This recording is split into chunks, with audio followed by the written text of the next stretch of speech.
మతం పేరుతో రాజకీయాలు అందరికీ చేత కాదు, చేయకూడదు కూడా. తమిళనాడుకి సంబంధించిన డిఎంకే సర్కార్కి మద్రాస్ హైకోర్టు పెద్ద షాక్ ఇచ్చిందన్నమాట. షాక్ అనే పదం కరెక్ట్గా ఇక్కడ వాడాలి. తిరుకొండ్రం ఏదో ఒక ఊరిలో ఒక దర్గా పక్కన ఉన్నది, ఒక రాతి స్తంభం ఉంది. దాని మీద దీపాలతో కార్తీక పౌర్ణమిని జరుపుకోవడం అనేది అక్కడ ప్రజలు కొన్ని దశాబ్దాల నుంచి చేస్తూ వస్తున్నారు.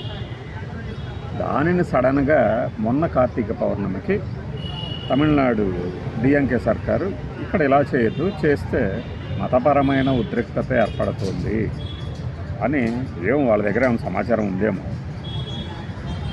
అడ్డుకుంది. దాని మీద అక్కడ హిందూ సంఘాలు, రామరాజ్ కుమార్ అనే వ్యక్తి, వీళ్ళందరూ కోర్టులకు వెళ్ళారు. సింగిల్ డివిజన్ బెంచ్ ఏం కోర్టు తీర్పు ఇచ్చిందంటే, దీపాలు పెట్టుకుంటే మతపరమైన ఉద్రిక్తతలు ఎందుకు వస్తాయి, పెట్టుకోవచ్చు అని ఆదేశాలు ఇచ్చేసారు. దాని మీద స్టాలిన్ గారు ప్రభుత్వం తరపున ఒక పిటిషన్ మద్రాస్ హైకోర్టులో డివిజన్ బెంచ్కి వేయటమే కాకుండా వక్ఫ్ బోర్డు వీళ్ళని కూడా ఇంప్లీడ్ చేశారు. వీళ్ళు కూడా అయ్యారు. దాని మీద నిన్న మద్రాస్ హైకోర్టు ఏమని తీర్పిచ్చిందంటే, ఒక్కరోజు సంవత్సరంలో ఒక్కరోజు అక్కడ దీపాలు వెలిగిస్తే మతపరమైన ఉద్రిక్తతలు చెలరేగుతాయి అనడం తప్పు. ఒకవేళ అలాంటిది ఏదన్నా ఉంటే ప్రభుత్వమే చేయిస్తుందేమో అని ఒక కామెంట్ పాస్ చేసింది. మరి ఇది షాకే కదా. అలాంటి దిగజారుడికి వెళ్ళదు అని నేను అనుకుంటున్నాను అని ధర్మాసనం వ్యాఖ్యానించింది. అంటే మతపరమైన రాజకీయాలు ఇక్కడ ఏంటి? తమిళనాడులో అసెంబ్లీ ఎన్నికలు ఉన్నాయి. బీజేపీ ఇక్కడ ఏదైనా ప్లాన్ చేసిందని స్టాలిన్ ఏమైనా అంచనా వేశారా? ఆధారాలని కోర్టుకు సమర్పించాలి కదా.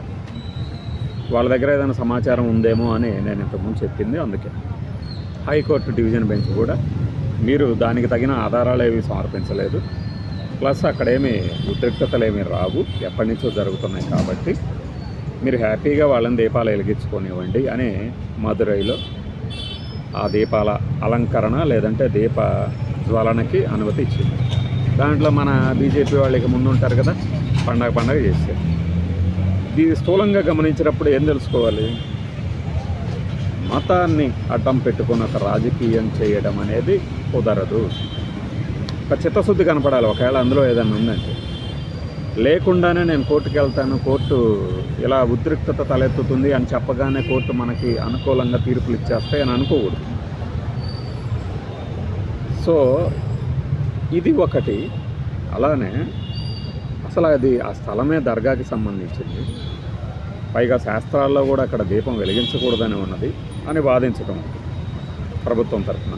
ఈ రెండు వాదనలతో దారిని పోయే డాష్ని నెత్తి మీద పెట్టుకున్నట్టయింది డిఎంకే సర్కార్. ఇప్పుడు బీజేపీ కానీ హిందూ సంఘాలు కానీ కావాల్సినంత ప్రచారం చేస్తాయి. ఈ ప్రభుత్వం హిందువులకు వ్యతిరేకం, హిందుత్వానికి వ్యతిరేకం, కరెక్ట్ కదా, దానికి సమాధానం చెప్పుకోవాలి. ఇదే సమయంలో మన ఓపెనింగ్ రిమార్క్, మతాన్ని అడ్డం పెట్టుకొని రాజకీయం చేయకూడదని. ప్రకాష్ రాజ్ గారని విఖ్యాత నటులు ఉన్నారు. ఆయన మోడీ గారిని ప్రశ్నించినాయండి సహేతుకంగా. కానీ ఈ సమయంలో ఏం చేశారంటే, ఆయన నిన్న కొన్ని కామెంట్లు చేసినట్లు కొంతమంది సర్క్యులేట్ చేస్తున్నారు వీడియోని. అది నిజమే అయితే చాలా తప్పు. బంగ్లాదేశ్లోనూ, పాకిస్తాన్లోనూ, నేపాల్లోనూ మైనారిటీలు అంటే హిందువుల మీద దాడులు జరుగుతున్నాయి అంటున్నారు. కానీ ఇక్కడ భారతదేశంలో ముస్లింల మీద దాడులు జరుగుతున్నాయి, వాళ్ళని తగలబెడుతున్నారు అనే రకమైన కామెంట్లు చేశారు అంటున్నారు. ఒకవేళ ఆయన నిజంగా అది చేస్తుంటే చాలా తప్పు. ప్రపంచంలోని ఏ ముస్లిం దేశాల్లోనూ లేనంత స్వేచ్ఛ ఇక్కడ ముస్లింలకు ఉంది. కాదు అనమని చెప్పండి.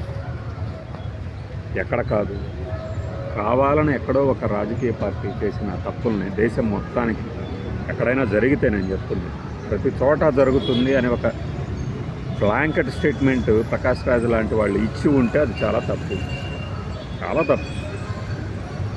వాళ్ళ మీద అన్ని దాడులే జరుగుతుంటే ఇంత స్వేచ్ఛగా ఎలా తిరుగుతున్నాం మనందరం, ఇంత హాయిగా ఎలా ఉండగలుగుతున్నాం?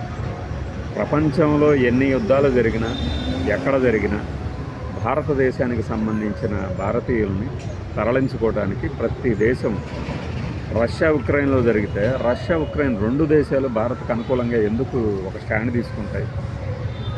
ఆ విమానాలకి దారి ఇవ్వమని ఇరాన్ ఎలా అన్నది జూన్ 13 ఇజ్రాయెల్ ఇరాన్ మీద దాడి చేసినప్పుడు, ఈ రోజున వెనుజులాలో కూడా ఏదైనా జరుగుతున్నప్పుడు ఒక అడ్వైజరీ జారీ చేసినప్పుడు భారతదేశానికి సంబంధించిన మాత్రం సేఫ్ పాసేజ్ ఎలా ఏర్పాటవుతుంది?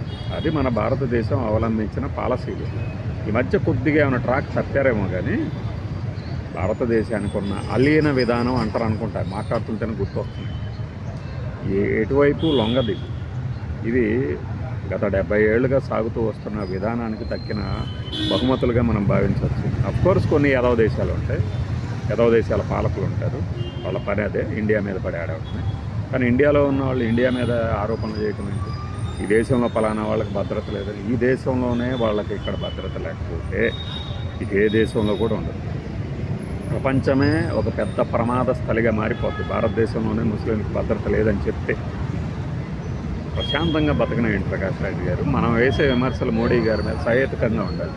అందుకే అన్నది మతపరమైన రాజకీయాలు అందరూ చేయలేరు, చేయకూడదు కూడా.